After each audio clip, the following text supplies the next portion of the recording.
2025 को as a take enthusiast मैं देखता हूं तो कुछ चीजें अच्छी दिखाई देती हैं, कुछ चीजें खराब दिखाई देती हैं। एक टाइम पे ऐसा लगता है कि कुछ ब्रांड्स जिसको लोगों ने काफी ज्यादा अप्रिशिएट किया था, उन्होंने चीट किया लोगों को शायद, क्योंकि लोगों को लगता था कि यार ये अच्छे प्रोडक्ट निकालेंगे, उनके प्रोडक्ट अच्छे होते थे। यार मैं मोटोरोला की बात कर रहा हूं, बट उनकी सर्विस उतनी अच्छी नहीं होती थी। लोगों ने स्टिल उनको खरीदा क्योंकि इन्फ्लुएंसर मार्केटिंग आज की डेट में इतनी ज्यादा पीक पे है कि कुछ लोग ब्रांड की बुराई करते हैं पूरे साल, और जब सेल आती है तो उसी ब्रांड की स्पॉन्सरशिप लेके पूरी डेडिकेटेड वीडियो बना देते हैं। और कुछ ब्रांड्स ऐसी थी जैसे वीवो, ओप्पो और लावा, जिसने लोगों को एक्चुअली में अच्छे प्रोडक्ट प्रोवाइड कराए, सर्विस अच्छी थी। इनफैक्ट अगर आप उनके सर्विस सेंटर में जाते हो तो उनकी कुछ पॉलिसीज है कि आपको फ्री स्क्रीन गार्ड और फ्री बैक कवर मिल जाएगा। तो ओवरऑल ध्यान रखा गया लोगों का, और यही रिजल्ट है कि इस बार की जो टॉप ब्रांड है और बॉटम ब्रांड है उसमें डिफरेंस काफी ज्यादा आ चुका है। अपकमिंग डेज में कुछ स्मार्टफोन्स लॉन्च होने वाले हैं, जैसे वीवो अपनी X300 सीरीज लेकर के आ रहा है, ओप्पो अपनी फाइन X9 सीरीज लेकर के आ रहा है, लावा अपना अग्नि 4 लेकर के आ रहा है, रियलमी अपना GT8 Pro लेकर के आ रहा है। अब हम में से बहुत सारे ऐसे लोग होंगे जिनको अपकमिंग स्मार्टफोन्स की लिस्ट में से कोई ना कोई फोन बाई करना होगा। जैसे जिस दिन मैं ये वीडियो शूट कर रहा हूं उस दिन OnePlus 15 का लॉन्च है, कुछ दिन के बाद में iQOO 15 का लॉन्च है, और ये सारे ही स्मार्टफोन्स ऑन पेपर काफी ज्यादा स्ट्रॉन्ग है। बट स्टिल जब भी आप फोन्स पिक करते हो सबसे ज्यादा इंपॉर्टेंट होता है कि ब्रांड काम कैसे कर रही है, उसका टेंडेंसी क्या है। क्या वो खाली स्मार्टफोन बेच रहे हैं और आफ्टर सेल सर्विस पे ध्यान नहीं दे रहे हैं, अपडेट पे ध्यान नहीं दे रहे हैं, या फिर वो अपडेट पे भी ध्यान दे रहे हैं, लोगों की सुन रहे हैं और एंड प्रोडक्ट को इतना अच्छा बना दे रहे हैं कि स्मार्टफोन बाई करने के बाद, यूज करने के बाद लोग उसे खुद को बाकी लोगों को रिकमेंड कर रहे हैं। आई स्टिल रिमेंबर Xiaomi का एक फोन लॉन्च हुआ था, Xiaomi 14, और वो फोन इतना ज्यादा पॉपुलर हुआ था कि जो स्मार्टफोन कैमरा यूजर्स हैं उन्होंने Xiaomi 14 लोगों को रिकमेंड किया, 14C भी रिकमेंड किया, 15 रिकमेंड किया, और Xiaomi 15 अल्ट्रा आज की डेट में भी रिकमेंड कर रहे हैं। सेम चीज हुई थी वीवो के X200 सीरीज के साथ में। हालांकि 200 FE मुझे उतना ज्यादा पसंद नहीं आया था, बट इनका जो X200 Pro था वो आज की डेट में भी किलर डील है। साइबर मीडिया रिसर्च की रिपोर्ट के अकॉर्डिंग देखें तो इस बार टॉप किया है वीवो ने, इसका मार्केट शेयर 18% का है।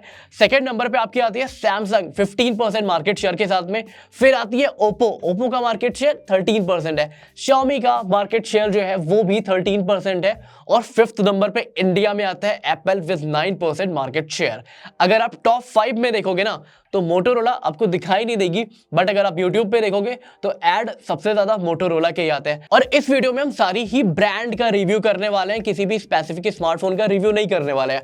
और ये जो रिव्यू है वो डेटा के अकॉर्डिंग होगा, ट्विटर के अकॉर्डिंग होगा कि ट्विटर पे कॉमन प्रॉब्लम क्या आई थी किसी फोन में, और ये रिव्यू 2 बेसिस पे होगा। पहला मेरा पर्सनल एक्सपीरियंस, क्योंकि मैंने पास्ट में काफी सारे स्मार्टफोन्स यूज किए, ऑलमोस्ट सारी ब्रांड का यूज किया, तो एक आइडिया लग जाता है कि किस ब्रांड का स्मार्टफोन कितना ज्यादा अच्छा है। दूसरा उसके एनालिटिक्स क्या कहते हैं, और थर्ड नंबर पे आता है पर्टिकुलर ईयर में उस फोन में प्रॉब्लम क्या आई थी। सबसे पहले बात करते हैं मोटोरोला की, क्योंकि यूट्यूब से लेके इंस्टाग्राम हर जगह यही दिखाई देता है मुझे तो फिलहाल। 57% इनका ईयर टू ईयर ग्रोथ है, but at the same time बहुत सारे यूजर्स ऐसे हैं जिन्होंने फोन खरीद लिया, फोन खरीदने के बाद में वो उनकी आफ्टर सेल सर्विस से खुश नहीं थे, और पर्सनली मैं उसमें से आता हूं। मेरे पास में मोटोरोला का S30 अल्ट्रा था यार, हार्डली 3 साल पहले ये फोन लॉन्च हुआ था, स्नैपड्रैगन 8+ Gen 1 के साथ में था। आज की डेट में भी ये फोन यूजेबल है, बट अगर आप मार्केट में जाओगे इस फोन का पार्ट्स ढूंढने इनके सर्विस सेंटर पे, तो इसकी सारी सर्विस डिसकंटिन्यूड कर दी गई है। इमेजिन करो, एक फोन आता है अच्छे खासे अपडेट पॉलिसी के साथ में आता है, बट उसका हार्डवेयर ही आपको मार्केट में नहीं मिल रहा है इनके सर्विस सेंटर पे।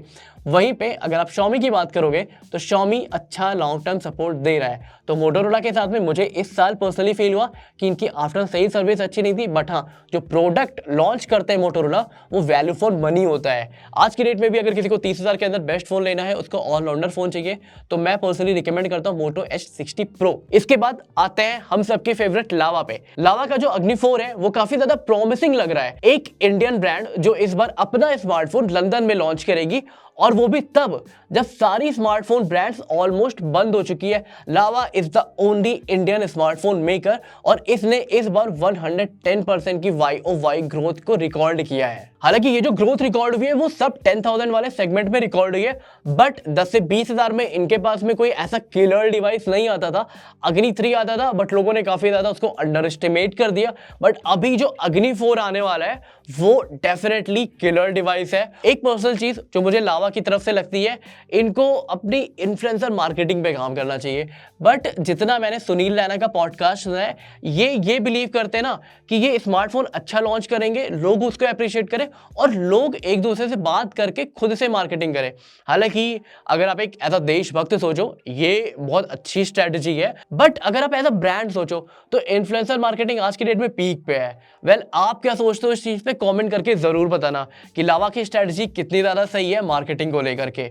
बाकी प्रोडक्ट्स डेफिनेटली इनके अच्छे लॉन्च हुए हैं, फिर वो चाहे आप 10,000 सेगमेंट की बात करो, 15,000 या फिर 20,000 वाले सेगमेंट की बात करो। अब आ जाते हैं वीवो पे। टॉप कर रही है यार 18% मार्केट शेयर के साथ में, सैमसंग को बीट कर दिया है। सैमसंग का मार्केट शेयर 16% है। क्यों? कुछ स्मार्टफोन्स वीवो ने इस बार ऐसे लॉन्च किए हैं जिनकी वजह से ये लीडर बने हुए हैं। जैसे वीवो का आता है Y19, वीवो T4X आता है और वीवो T4 Lite आता है। अगर आप इनके 5G शिपमेंट्स को देखोगे तो इन सारे फोन्स का मार्केट शेयर 42% है। और इतना ही नहीं, फ्लैगशिप में अगर आज की डेट में किसी को बेस्ट कैमरा फोन लेना है तो इंडियन मार्केट में X200 Pro, इससे ज्यादा बेटर कैमरा किसी फोन का नहीं है, आईफोन का भी नहीं है। अच्छा, एक सीक्रेट डील बताऊं, अगर आपके आसपास कोई वीवो का रिटेलर है, वहां पे जाना और उससे आज की डेट में X200 Pro आप ले सकते हो।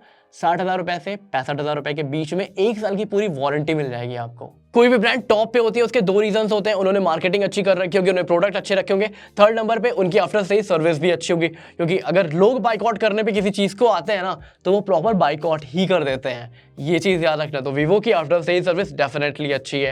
फ्री बैक कवर मिल जाता है, फ्री ग्लास मिल जाता है, टेम्पर्ड ग्लास मिल जाता है, और क्या चाहिए। इनफैक्ट IQ वीवो का सर्विस सेंटर साथ में होता है, तो जो सर्विस सेंटर की क्वालिटी होती है ना वो भी अच्छी मिल जाती है। और आता है सैमसंग पे। सैमसंग ने रिकॉर्ड किया है 151% का ईयर टू ईयर ग्रोथ। जो इनका अपर सेगमेंट आता है, 1 लाख से ऊपर के जितने फोन आते हैं उसमें फोल्ड लोग खरीद रहे हैं। एक टाइम पे ऐसा था कि लोग कह रहे थे फोल्ड कौन खरीदेगा, फोल्ड 6, फोल्ड 5, फोल्ड 7 लोग खरीद रहे हैं एक्चुअली। इसी वजह से इनका इतना ग्रोथ हुआ है। और ग्रोथ होने का एक और रीजन है, जैसे अगर आप AI की बात करोगे तो AI आज की डेट में सैमसंग से बेटर कोई और फोन नहीं दे रहा है। हाँ, मैं ये भी बिलीव करता हूं कि इनके कैमरे और अच्छे हो सकते हैं। सैमसंग की वैसे तो मल्टीपल सीरीज आती है, बट इनके सक्सेस के पीछे इनकी S सीरीज और Z सीरीज मेन होती है। बाकी अगर आप आफ्टर सेल सर्विस की बात करो तो मुझे ऐसा लगता है कि इनका जो ग्रीन लाइन इशू था वो काफी हद तक इन्होंने रिजॉल्व कर दिया है। 2024 पे अगर मैं सेम वीडियो बना रहा था तो डेफिनेटली मैं इनको क्रिटिसाइज करता कि ग्रीन लाइन इशू की वजह से। आप बिलीव नहीं करोगे, बट आज की डेट में जहां मोटोरोला जैसी ब्रांड इतना पैसा मार्केटिंग में फूक रही है और स्टिल H30 अल्ट्रा का इन्होंने सपोर्ट देना बंद कर दिया है। सैमसंग ने कुछ टाइम पहले अपने S9 का सपोर्ट बंद किया है, और S9 कितने साल पहले आया था यार। तो ये डिफरेंस होता है एक अच्छी ब्रांड में और एक सो कॉल्ड अच्छी ब्रांड में। अब आ जाते हैं ओप्पो पे। ओप्पो का मार्केट शेयर 13% है। ऑफलाइन ऑनलाइन दोनों ही मार्केट को इन्होंने टारगेट कर रखा है। मेन जो इनके फोन बिके हैं वो है Oppo K13X, A5 Pro and A5X model. बाकी इनकी जो Find X सीरीज आती है उसका मैं पर्सनली बहुत बड़ा फैन हूं, और मुझे ऐसा लगता है जिनका Find X8 Pro आया था यार, वो काफी ज्यादा अंडररेटेड फोन था, वो और ज्यादा बिकना चाहिए था। बाकी ओप्पो के स्मार्टफोन की आफ्टर सेल सर्विस भी अच्छी होती है, सपोर्ट अच्छा होता है, सॉफ्टवेयर अच्छा होता है। प्राइस ये थोड़ा सा स्लैश कर देना, इसके बाद इनकी सेल देखो कितनी अच्छी तरीके से ग्रो होती है। अब आ जाते हैं OnePlus पे।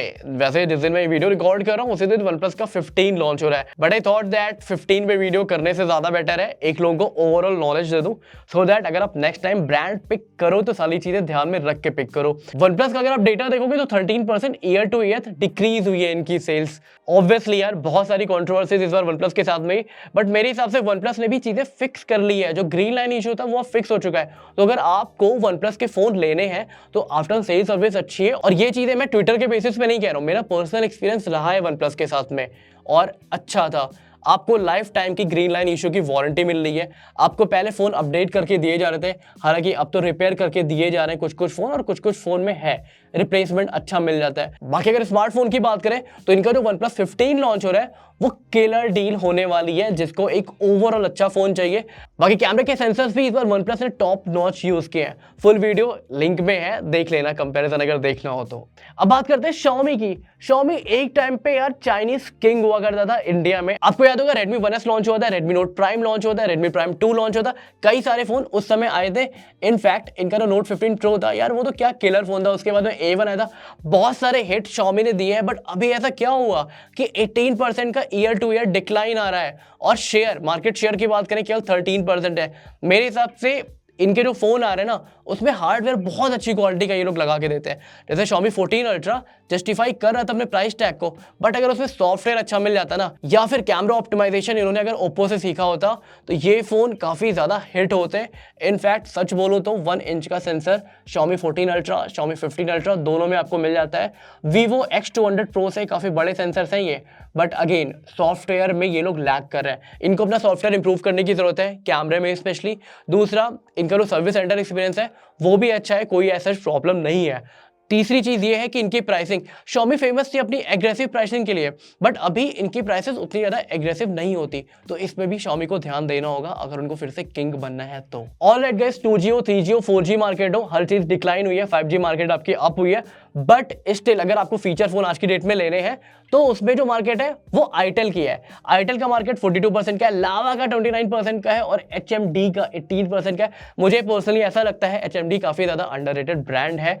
काफी अच्छा काम कर रहे हैं ये लोग। इनका जो टच वाइब आया था 4000 में, वो फोन अच्छा है, देखना चाहते हो देख सकते हो। इनका जो फ्यूजन सीरीज आया था वो भी अच्छा है, क्रेस्ट मैक्स भी अच्छा है, बट प्राइसिंग का इशू है, तो सेल पे है तो आप उठा सकते हो। इस वीडियो को मैं यही पेंट करना चाहता हूँ। आप कमेंट करके बताना कि आपकी फेवरेट ब्रांड कौन सी थी और आप अपनी फेवरेट ब्रांड को क्या सजेशन देना चाहते हो।